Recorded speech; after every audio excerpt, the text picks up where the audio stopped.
things that didn't go well, so I applaud each one of you. I think we'll continue the discussions if it's possible and ask some questions. And I also want to mention there is a fellows competition final prize finalists, and these kids have worked very hard, so you guys can support them. They're wonderful. Mala, please. You have a question? No. All right. So I have a question. Yeah, please. So let's say in this meeting there are a lot of talks about starting their program, but there are very few clinical spots. And a lot of people are not trained to do these procedures, but the population of having disease is low. So that means that you come to these conferences and bodies and stuff like that, and it's not useful to have out. So how can that be better? Because at the same time you go and observe these things to be done, you will still not be comfortable with doing it at a scale where sometimes these complex decisions come.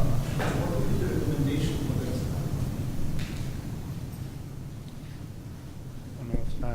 Dr. Huff or Dr. Dunn, it sounds like you guys have sort of felt that happen a little bit in your practices recently. Maybe you want to comment? Sure. Yeah. At my institution, we had a group of vascular surgeons that were doing most of the endovascular work, and I think training in cardiology for peripheral vascular disease is very dependent on the program you went to. It's becoming an extra year at this point. I think peripheral vascular interventional training is, if you're in interventional cardiology, is beneficial in any practice, regardless of where you go. Even if you do structural, I still do TAVR work, and endovascular skills are certainly beneficial to have in that environment. So I guess for any interventional cardiologist, I would encourage you to get peripheral vascular training if that's something offered at your institution. And then, I guess when you go to your institution, find out who's doing endovascular work and learn from them. My vascular surgery colleagues, there some endovascular work they're very good at, and I've learned a lot from them. I think it is a growing field. It's an exciting field, and so I think coming to conferences like this and showing interesting cases and showing new technologies out there encourages people to get into this field and then take that out and be able to serve the population. I think the other comment I'll add, in our practice in vascular surgery, we commonly participate in every trial we can in new devices, and that creates a forum where our junior partners can be there for those cases, even if it's not their case, to watch the new device X. So that way, when you schedule yours next week, your partner who did it last week is there to make sure that things go smoothly. The more challenging, I think, step is then when that goes to the community, where you do that in an unproctored setting, and making sure that you choose patients wisely, whether to perform in the community or bring it to the tertiary quaternary center. That's where the rubber will meet the road often. And picking, I practice our tertiary vascular practice. We all go to outreach sites, and I do cases at small hospitals as well as our major center. So I think long and hard about which ones I do at X and which ones I do at Y. And our outreach cases are usually as pristine as I can make them for just that reason. Yeah, when you come to these conferences, you're not going to learn how to wire a vessel. You don't get hands-on experience, but let's be honest, 90% of intervention is making good decisions, right? Treating the right patient for the right reason. Interventional cardiology was born out of a weekend course that most of these guys went to, and then learned how to do it on their own. And think of all the things we've learned on our own since we graduated from fellowship. But I think so much of it is surrounding yourself with wise people who have made mistakes before you, and therefore can teach you how to not make those mistakes. And you can learn that stuff from these meetings. Hi, quick question. I'm Marlene Garcia. I actually live in San Antonio, Texas. This is for Dr. Goodney. I also spent some time researching amputation trends in Texas, and we're not doing very well, especially in South Texas, as you know. But my question for you is, with Agarwal's recent paper looking at endovascular trends going up and, major amputations going down, I want to see what your thoughts are about that in minority population and Hispanics and African Americans. I don't think it applies to them, but I just wanted to see what your thoughts are with that. I think most of the data has shown that access to some type of vascular care, whether it's open surgery, endovascular therapy, just being, or even a diagnostic angio, portends a better prognosis for the patient. Those patients who show up with unreconstructible disease, when managed with their rest pain with narcotics in the community, often by providers who aren't familiar with vascular disease, they uniformly do poorly. So getting engaged with any type of vascular care generally improves results.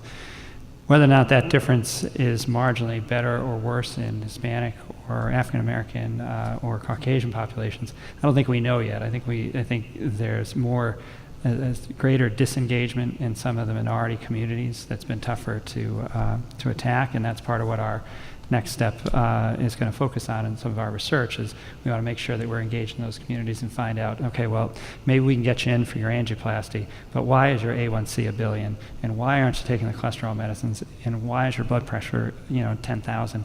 Because I can do a great job with your SFA or your tibial or whatever it is, but if you don't take all your medicines to control your stuff, we all know it's not going to work. So it's a really a challenging problem, but I think that's where, if you look where the highest amputation rates remain, it's exactly those populations. We can't ignore them. I have a question for the panel. I don't know if Dr. Beckman's still around, but maybe we'll ask the folks here.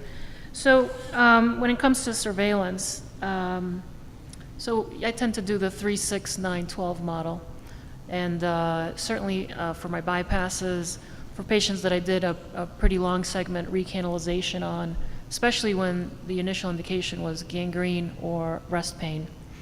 So do you all just follow ABIs, or do you follow ABI with duplex? Do you look for high-grade lesions?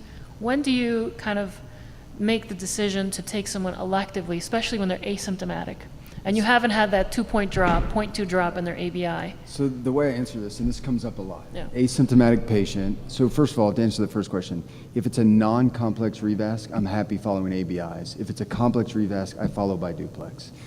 And people always say, well, if the patient's asymptomatic, why take them back? And I think the answer to that is we owe it to the patient. Every closure creates an event, and you can rapidly take someone from a claudicant to a critical and ischemic patient by closing. They clot, they throw it to their tibial vessels, and you can watch these people progress down the Rutherford class. So if I'm going to commit to a patient who has claudication and I'm going to dedicate myself to opening their leg, I'm going to follow it very closely and try and prevent closure, which is not benign. It's not just a return of claudication, it's often a progression along the Rutherford scale. It's an excellent question. It's actually a question that I was discussing with Dr. Huff earlier in this conference because I don't know the answer to this. And I think that the guidelines for surveillance of endovascular procedures, there's not great data behind it. It's extrapolated from the surgical bypass literature. So I tend to be less aggressive with my surveillance. I follow my patients clinically, and I will use ABIs primarily. But if it's a claudicant, I don't have a set standard of when I know, okay, if the ABI drops by this much, should I take an asymptomatic patient back? Is that benign? What are the implications of that? So I tend to base it on symptoms. If a claudicant comes back, starting to complain of symptoms again, I'll take him back. And if it's, I will find it an occluded stent sometimes.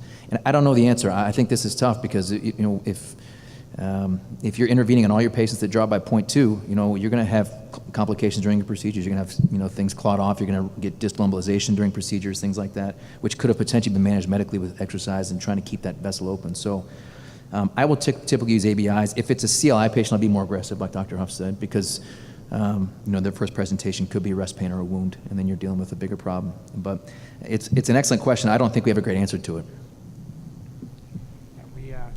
We follow everybody with duplexes and ABIs, and if your duplex shows more than a 3x step up, you go back. I agree. I mean, as someone who does a lot of acute limb for a living, I've seen so many claudicants become acute, a critical ischemia because of a closed SFA. Okay.